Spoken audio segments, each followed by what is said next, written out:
हिंद साथियों, अगर आप क्लास 12 बायोलॉजी का एग्जाम इसी साल देने वाले हो तो आपके लिए ये वीडियो बहुत ही ज़्यादा इंपॉर्टेंट है, क्योंकि संपूर्ण किताब के आपको हम महत्वपूर्ण प्रश्न बताने वाले हैं। यानी कि हर एक चैप्टर से, आपके जितने भी चैप्टर हैं इस किताब में, हर एक चैप्टर से हम आपको टॉप ऐसे क्वेश्चन दिखाएंगे जो कि आपको पिछले साल 3-4 सालों से रिपीटेड क्वेश्चन है।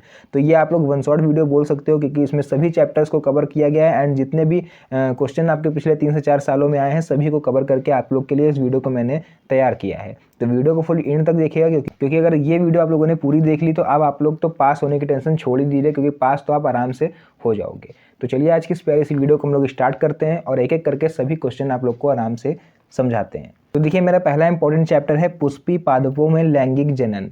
ठीक है, तो इसके आपको हम 3 से 4 नंबर वाले सभी इंपॉर्टेंट क्वेश्चन आपको बता देंगे जो कि आप लोग एग्जाम में आ सकते हैं। तो पहला है आभासी फलों के कोई 2 उदाहरण दीजिए। तो आभासी फल क्या होते हैं? पहला होता है नाशपाती, दूसरा होता है सेब। तो ये आपको याद रखना है, आभासी फल इनको हम लोग बोलते हैं। क्यों बोलते हैं, क्या कारण है इनको आभासी फल बोलने का, अभी आप लोग वीडियो में एंड तक बने रहिए, इसका कारण भी आपको हम आगे बताएंगे। नेक्स्ट है भैया, जलीय परागण करने वाले किन्हीं 2 पौधों के नाम लिखिए। यानी कि परागण जैसे कि सभी पेड़ करते हैं, सभी पौधे करते हैं, बट जो जल के अंदर करते हैं, ठीक है, उनका नाम आपको बताना है यहाँ पर। तो भाई 2 पौधे होते हैं, 2 पूछा गया है तो 2 हम लिख देंगे। एक होता है हाइड्रिला और एक होता है वैलिसिनेरिया। ठीक, तो ये नाम याद रखना, थोड़े से यूनिक नाम है तो हो सकता है आपको याद करने में प्रॉब्लम हो, बट याद रखना क्योंकि ये पिछले साल 2024 में पूछा गया क्वेश्चन है, वो भी 1 नंबर में ये पूछा गया था बहुविकल्पीय में। ठीक है, तो इसको तैयार रखिएगा। नेक्स्ट है वह हमारा कि सेब को आभासी फल क्यों कहते हैं? पुष्प का कौन सा भाग फल की रचना करता है? एक साथ 2 क्वेश्चन आप लोग से पूछ रहा है, कम से कम 3 नंबर का क्वेश्चन ये बनेगा कि आभासी फल क्यों कहते हैं, एक ये, दूसरा कि पुष्प को कौन सा भाग भैया फल की रचना करता है। तो इसका आंसर हम लोग देखेंगे क्या होगा इसका आंसर। तो भाई इसका आंसर है परिपक्व अंडाशय वास्तविक फल होता है। यानी कि जो परिपक्व यानी जो पूरी तरह से पक चुका होता है अंडाशय, तब जो फल का निर्माण होता है वो होता है वास्तविक फल। और अगर इस प्रोसेस में बीच में कोई आ जाता है तो उसको बोलते हैं आभासी फल। कैसे? देखो कि यदि फल के निर्माण में अंडाशय के अलावा फूल का अन्य भाग भी भाग लेता है, यानी फूल का अदर कोई पार्ट अगर इसमें जो है भाग लेता है तो भैया वो फल जो है वो आभासी होगा। क्लियर है यहाँ तक?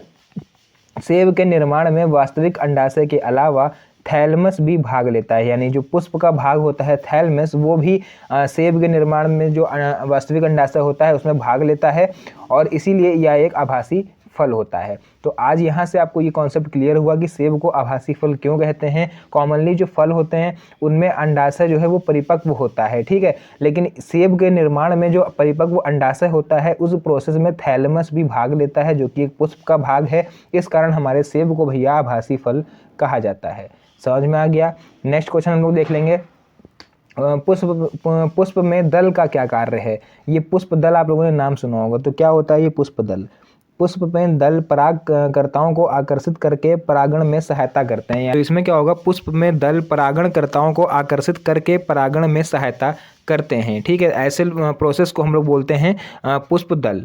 समझ में आ गया? जहाँ पर परागणकर्ताओं को आकर्षित किया जाए परागण की सहायता से, तो ऐसे ग्रुप को, ऐसे दल को हम लोग बोलते हैं पुष्प दल। ठीक है, यही इनका मेन काम होता है, परागण द्वारा परागणकर्ताओं को आकर्षित करना। समझ में आ गया यहाँ तक? चलिए देखते हैं अपना नेक्स्ट क्वेश्चन। उसका नेक्स्ट है कीट द्वारा परागित पौधों के नाम लिखिए। यानी ऐसे परागित पौधे जो कीट द्वारा जो है उत्पन्न होते हैं उनका नाम है भैया ऑक, सॉल्विया, पीपल, गूलर, अंजीर आदि। यानी कीटों के द्वारा इनको जो है वो परागित किया जाता है। आप लोगों ने ध्यान दिया होगा अपनी छत पर अगर कभी देखो, या फिर कोई पुराना घर हो तो वहाँ पर दीवार से भैया पीपल का पेड़ निकलने लगता है, तो ये कीट की सहायता से होता है। यानी चिड़िया कहीं जैसे गई होगी, मान लो वो बीज को उठा के ले आई और उसने कहीं छुपा दिया, तो वहीं से जो है वो पेड़ की उत्पत्ति होने लगती है। नेक्स्ट हम लोग देखेंगे असंग जनन क्या है और असंग जनन को परिभाषित कैसे कर सकते हैं। 2 तरह से क्वेश्चन पूछ सकता है कि असंग जनन क्या है अथवा असंग जनता को परिभाषित कैसे करें। तो इसमें आप लोग आंसर कैसे लिखोगे बिना किसी आपने बनाए हुए, क्योंकि बनाया हुआ आंसर भैया दूर से समझ में आता है।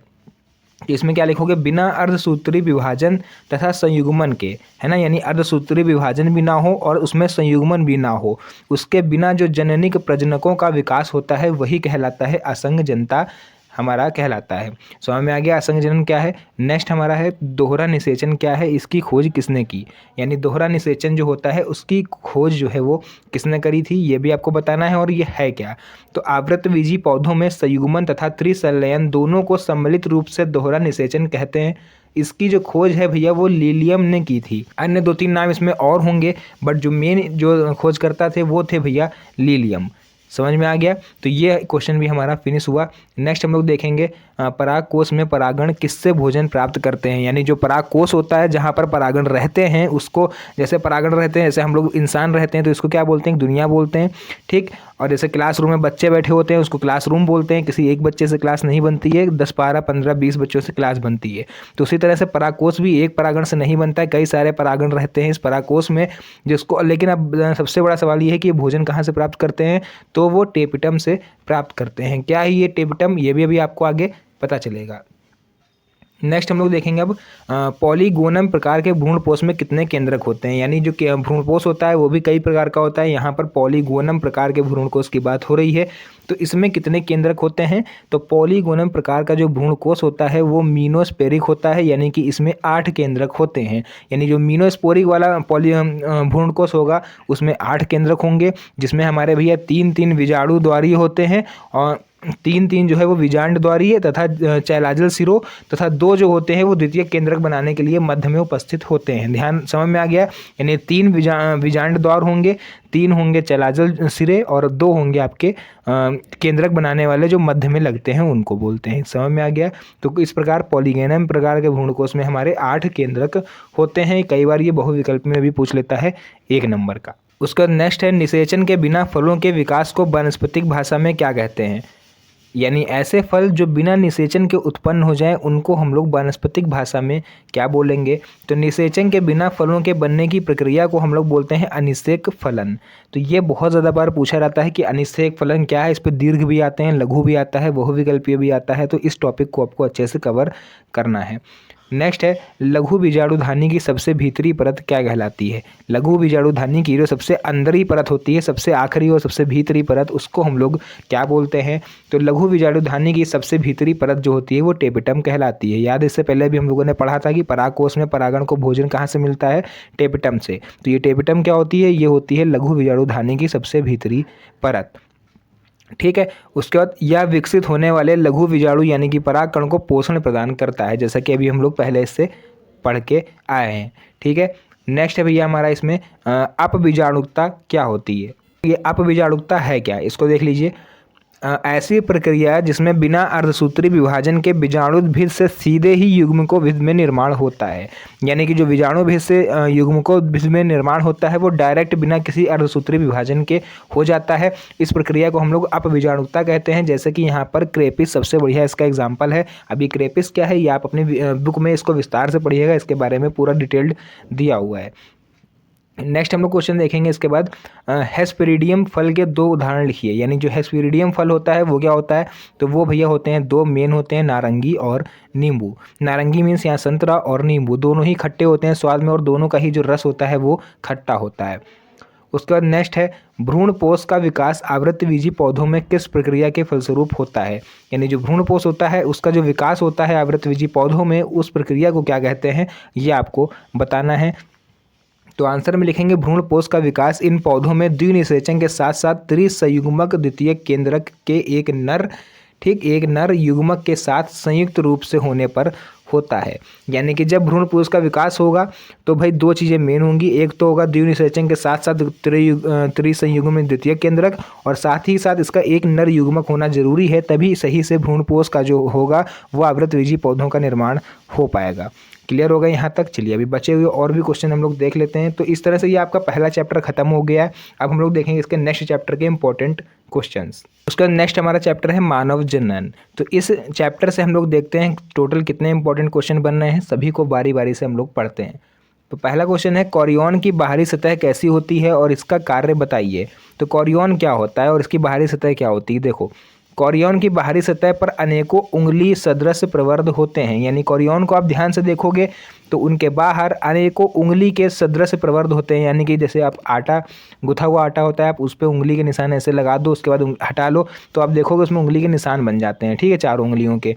तो उनको हम लोग यहाँ प्रवर्ध बोल रहे हैं, उस तरह के जो निशान होते हैं, तो जिन्हें कोरियोनिक प्रवर्ध कहते हैं। क्लियर। इसी तरह से कोरियन की अगर बाहरी सतह पर हम लोग देखेंगे तो उसकी संरचना आपको कुछ ऐसे ही दिखाई देगी जैसे कि आपने आटे पे 4 उंगली चिपका दी हो अपनी। तो जो गर्भाशय भित्ति में धंस जाते हैं ये प्रवर्ध भ्रूण के पोषण, श्वसन तथा उत्सर्जन में सहायक होते हैं। क्लियर हो गया। तो ये मेन पार्ट होता है मानव जनन का। उसके बाद आती है लाइन फर्टिलाइजिन तथा एंटी फर्टिलाइजिन प्रक्रिया पर टिप्पणी लिखी है। यानी कि फर्टिलाइजिन और एंटी फर्टिलाइजिन क्या होता है इसके बारे में आपको बताना है। तो सबसे पहले हम लोग लिखेंगे अंडाणु एवं शुक्राणु के मिलने तथा आसंजन के लिए अंडाणु की सतह पर फर्टिलाइजिन स्रावित होता है।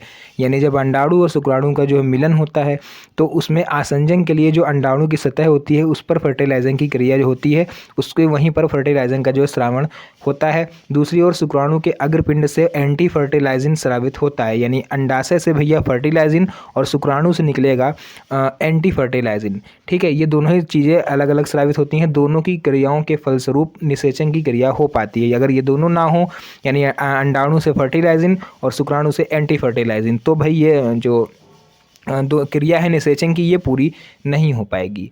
नेक्स्ट है हमारा है ऐसे 2 जंतुओं के नाम लिखिए जिनमें अपरा पाया जाता है। ये क्या होता है, चलिए 2 जंतुओं के नाम देखते हैं हम लोग।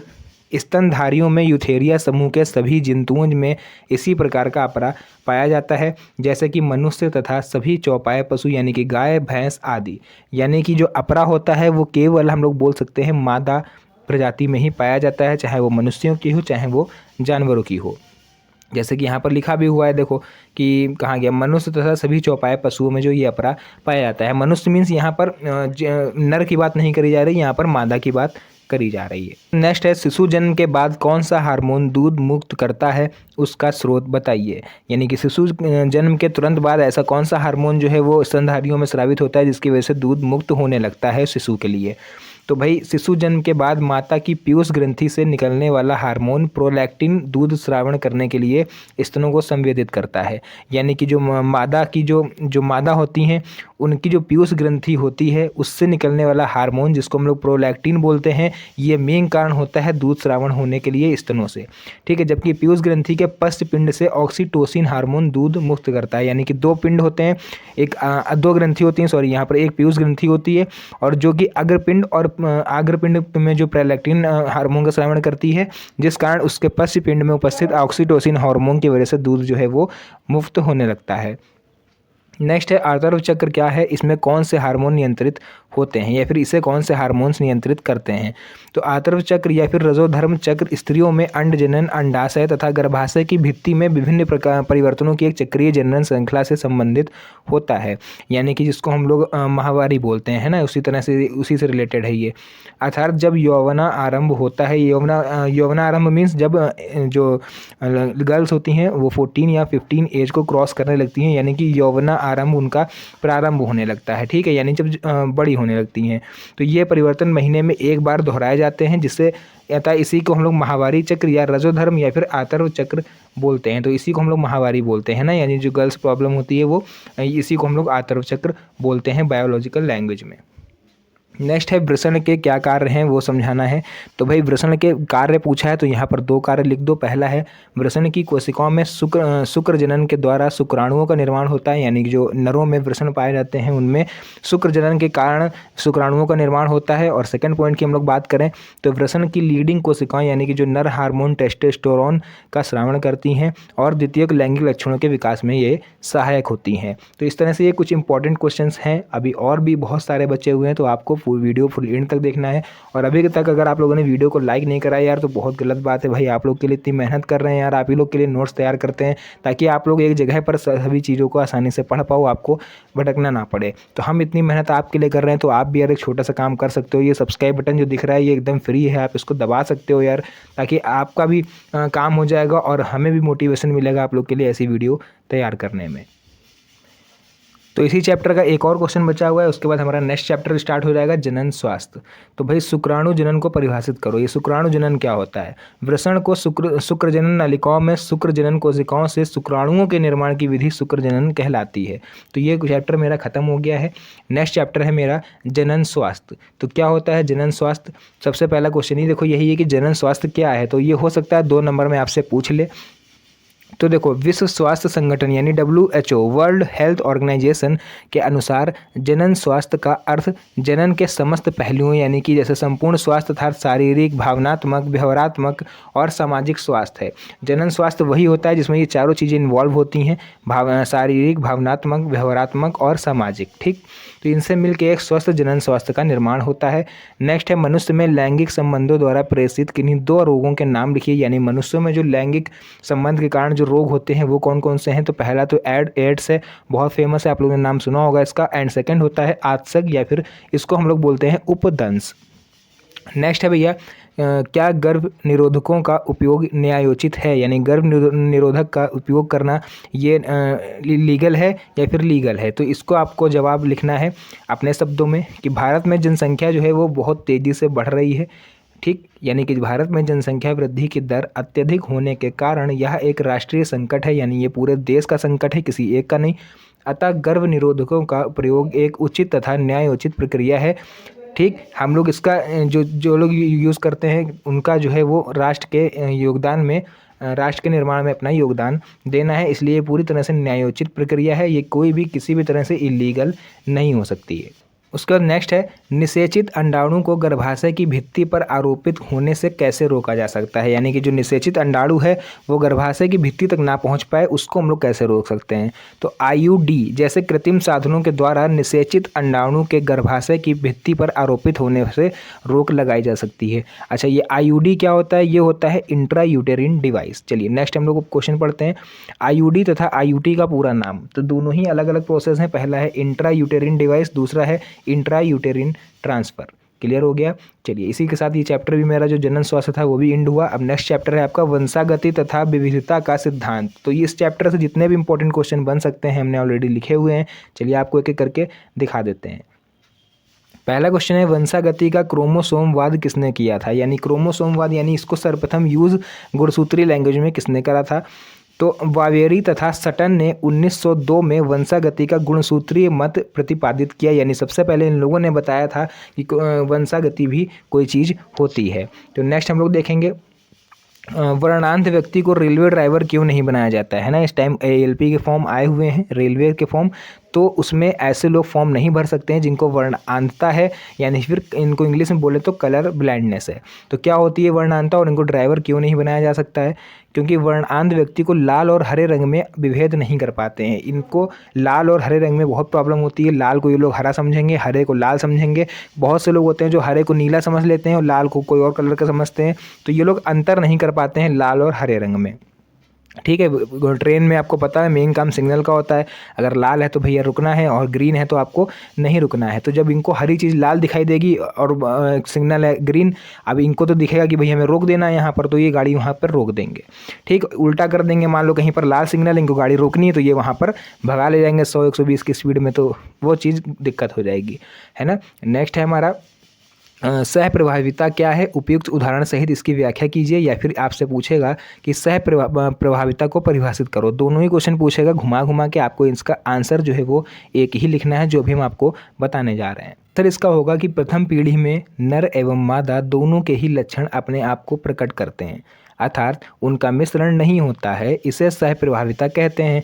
भाई प्रथम पीढ़ी में नर और मादा दोनों के ही लक्षण अपने आप को प्रकट नहीं करते हैं, तो ये सिंपल सा होता है सह प्रभाविता का। उदाहरण के तौर पे हम लोग देखेंगे मवेशियों में आवरण के रंग के जीन सह प्रभावी होते हैं। मनुष्य में रुधिर वर्गों की वंशागति भी इसी प्रकार की होती है। यानी कि ये पॉसिबल है कि अगर आपके माता पिता में से किसी को A पॉजिटिव है ब्लड या फिर AB पॉजिटिव है तो वो आप में भी हो सकता है। नेक्स्ट चैप्टर है वंशागति तथा आणविक आधार। तो इस चैप्टर से ज़्यादा आपके क्वेश्चन नहीं बनते हैं, जो हमने अभी ये चैप्टर आपको बताया इससे पहले वंशागति तथा विविधता का सिद्धांत, तो ये ज़्यादा इंपॉर्टेंट नहीं है, बट कुछ पॉइंट हैं जो पूछे जा सकते हैं आपका। इस चैप्टर में लोग देखेंगे वंशागति का आणविक आधार।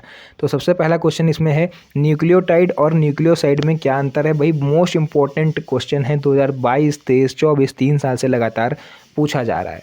तो क्या होता है न्यूक्लियोटाइड और न्यूक्लियोसाइड? तो एक न्यूक्लियोटाइड न्यूक्लिक अम्ल की एक पूर्ण इकाई होती है, जबकि न्यूक्लियोसाइड क्या होता है, वो एक फॉस्फेट मूलक की कमी होती है। यानी न्यूक्लियोसाइड में किसी चीज़ की कमी होती है और न्यूक्लियोटाइड जो होता है वो एक पूर्ण इकाई कहलाती है न्यूक्लिक अम्ल की।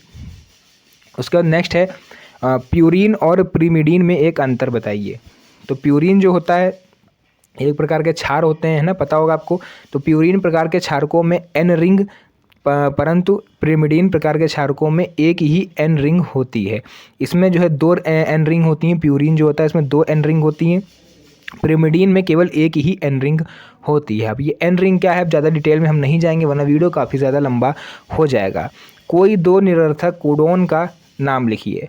तो ये देखो तीन समापन कोडॉन्स यानी कि UAA, UGA, UAG को अज्ञानता के कारण पहले निरर्थक कोडॉन कहते थे। यानी कि जो हमारे हमसे पहले वैज्ञानिक थे, मतलब हम लोग जो पूर्वज थे, उन्होंने किसी कारणवश, किसी भूलवश 3 समापन कोडॉन जो थे इनको अज्ञानता के कारण निरर्थक मान लिया, इसलिए इनका नाम ही पड़ गया निरर्थक कोडॉन, है ना। अब ऐसा कोई कोडॉन निरर्थक नहीं माना जाता है। इन कोडॉन्स को समापन कोडॉन्स हम लोग बोलते हैं, यानी कि ये पूर्ण कोडॉन्स होते हैं, निरर्थक नहीं होते हैं। इसी के साथ साथ हम लोग नेक्स्ट क्वेश्चन देखेंगे, डीएनए में कितनी न्यूक्लियोटाइड इकाइयाँ होती हैं। यानी कि जो डीएनए होता है उसमें टोटल कितनी न्यूक्लियोटाइड इकाइयाँ होती हैं। तो डीएनए में निम्न 4 इकाइयाँ होती हैं। पहला आपका हो जाएगा deoxy adenosine monophosphate, second deoxy guanosine monophosphate, third है डीऑक्सी साइटिडीन मोनोफॉस्फेट और and fourth and last deoxy thymidine monophosphate.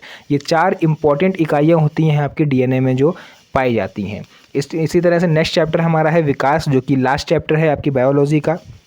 तो इस चैप्टर से देखो क्या है, पहला क्वेश्चन है उत्परिवर्तन क्या है अथवा उत्परिवर्तन की परिभाषा दीजिए। उत्परिवर्तन क्या होता है, आनुवांशिक पदार्थ में रासायनिक परिवर्तनों के कारण जीवधारियों के लक्षणों में होने वाले आकस्मिक परिवर्तन को उत्परिवर्तन कहते हैं। यानी कि ऐसा परिवर्तन जो अचानक से हो जाए उसको उत्परिवर्तन बोला जाता है। उसका नेक्स्ट हम लोग देखेंगे जेनेटिक ड्रिफ्ट को परिभाषित करें। ये क्या होता है जेनेटिक ड्रिफ्ट?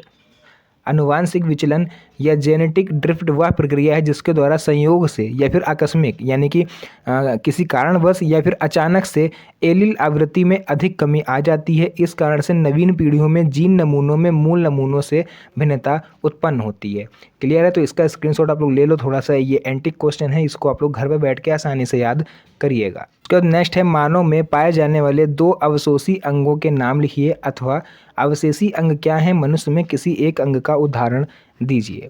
तो देखो अवशेषी अंग क्या होते हैं, अवशेष यानी कि बचा हुआ, अंग मीन्स हमारे शरीर का पार्ट। तो अवशेषी अंग अनेक जीवधारियों में कुछ ऐसे अंगों के अवशेष या चिन्ह होते हैं जिनका वर्तमान में कोई कार्य भी नहीं होता, परंतु हमारे जो पूर्वज थे वे ये अंग पूर्ण विकसित एवं क्रियात्मक रूप से उपयोगी रहे होंगे, है ना। यानी कि हमारे पूर्वजों में ये अंग रहे होंगे बट उन्होंने इसका यूज़ नहीं किया, इसलिए वो हम पीढ़ी दर पीढ़ी कम होते चले गए। हाई स्कूल में पढ़ा था ना आप लोगों ने ये लास्ट में, तो देखो इसको पूरा पढ़ते हैं फिर आपको समझाते हैं। किन्हीं कारणों से इनका महत्व समाप्त होने से ये अवशेषी अंग के रूप में रह गए। ठीक, भविष्य में इनका महत्वहीन होने के कारण विलुप्त होना संभव है। इस पर आपको एक सबसे बढ़िया एक एग्जाम्पल हम बताएंगे। जैसे कि आप अपने हाथ की सबसे छोटी उंगली देखो या फिर पैर की जो सबसे छोटी उंगली होती है साइड में, है ना, तो वो देखो एकदम कितनी छोटी होती जा रही है। तो जब हमारे पूर्वज रहे होंगे तो हमारे सभी उंगलियां पैर की बराबर होती होंगी, पैर की हों या हाथ की हों। तो आप लोग देखोगे कि जिस चीज़ का यूज़ हम लोग बहुत कम करते हैं वो छोटी होती जा रही है समय दर समय। तो आप पैर की उंगली देखोगे, छिंगनी जिसको हम लोग बोलते हैं, वो पीढ़ी दर पीढ़ी छोटी होती जा रही है और इसमें कोई शक नहीं है कि आगे आने वाली पीढ़ियों में हो सकता है ये छोटी उंगली पैर की गायब ही हो जाए, है ना। जिस तरह से जिराफ आप लोगों ने सुना होगा कि जिराफ की गर्दन जो है वो स्टार्टिंग से ही लंबी नहीं थी। इनके जो पूर्वज थे उनकी गर्दन नॉर्मल बकरी की तरह होती थी, जैसे कुत्ते होते हैं बकरी होती है ना, इसी तरह से इनकी भी गर्दन थी। बट क्या हुआ कि हरियाली जो थी यानी पेड़ जो होते थे वो इन्होंने नीचे नीचे सब चढ़ डाले। अब कुछ समय बाद इनको एहसास हुआ कि जो हरियाली है वो थोड़ा ऊंचाई पर है, यानी पेड़ थोड़ा ऊंचाई पर पत्तियां हैं, तो इन्होंने गर्दन ऊंची करना स्टार्ट करा उनको खाने के लिए। अब ये गर्दन ऊंची करते गए, इनकी गर्दन में खिंचाव पड़ता गया, यानी पीढ़ी दर पीढ़ी धीरे धीरे करके अब आप देखोगे जिराफ की केवल गर्दन ही लंबी होती है और कोई भी पोर्शन उसका बड़ा नहीं होता है। समझ में आ गया? तो ये एक तरह से होता है भैया अवशेषी अंग। जैसे अभी हमारे शरीर में देखा रहा है तो पैर की छोटी झिंगनी है, जिसका यूज़ हम लोग दिन पर दिन कम करते जा रहे हैं, वो बहुत ही कम एक्टिव होती है, क्योंकि एक तरह से निष्क्रिय रहती है ना। तो हो सकता है आगे आने वाली पीढ़ियों में हमारे कुछ अवशेषी अंग हैं जो गायब हो जाएँ। क्लियर है? तो आज की इस इंपॉर्टेंट एंड प्यारी सी वीडियो को यहीं पर एंड करेंगे। मिलते हैं नेक्स्ट वीडियो में एक और अच्छी इंटरेस्टिंग मज़ेदार वीडियो के साथ। तब तक के लिए धन्यवाद। जय हिंद।